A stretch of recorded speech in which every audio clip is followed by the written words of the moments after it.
you know. When I'm trying to tweak my tone and guitar tone, what, as being a luthier and a pickup manufacturer, and I'm sure you've delved in all sorts of other electronic elements, what do you think affects guitar tone the most, aside from the player, which gets pushed around a lot? But the player, of course, and the amp, and well, it's a combination of the type of the pickup you use and the design of the guitar and the components in the guitar. The wood makes a difference, although I wouldn't say it's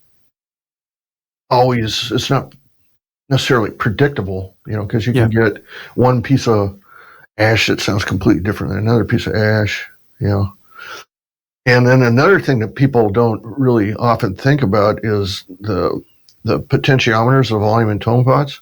Mm-hmm. They're not an exact measurement of the ohms. Those vary, sometimes 20% difference. Wow. And so a 550K pot could actually wind up being 450K or 650K or something like that. It can be in between that, and that makes a difference there. If you're trying to compare one guitar to another, which we do a lot, we go in and we match all the pots between the two guitars to an exact amount, so that you put a pickup on one guitar and a pickup in the other. You got to compare them.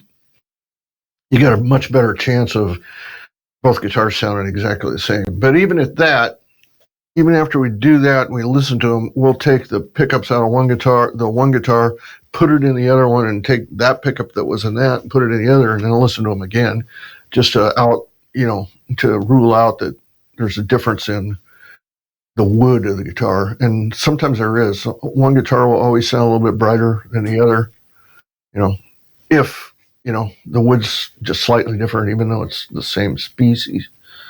It's the thing we could debate for hours and hours now, as it's... And I wondered if... A lot of people say, if you read forums and stuff, a lot of people say, the wood doesn't make any difference.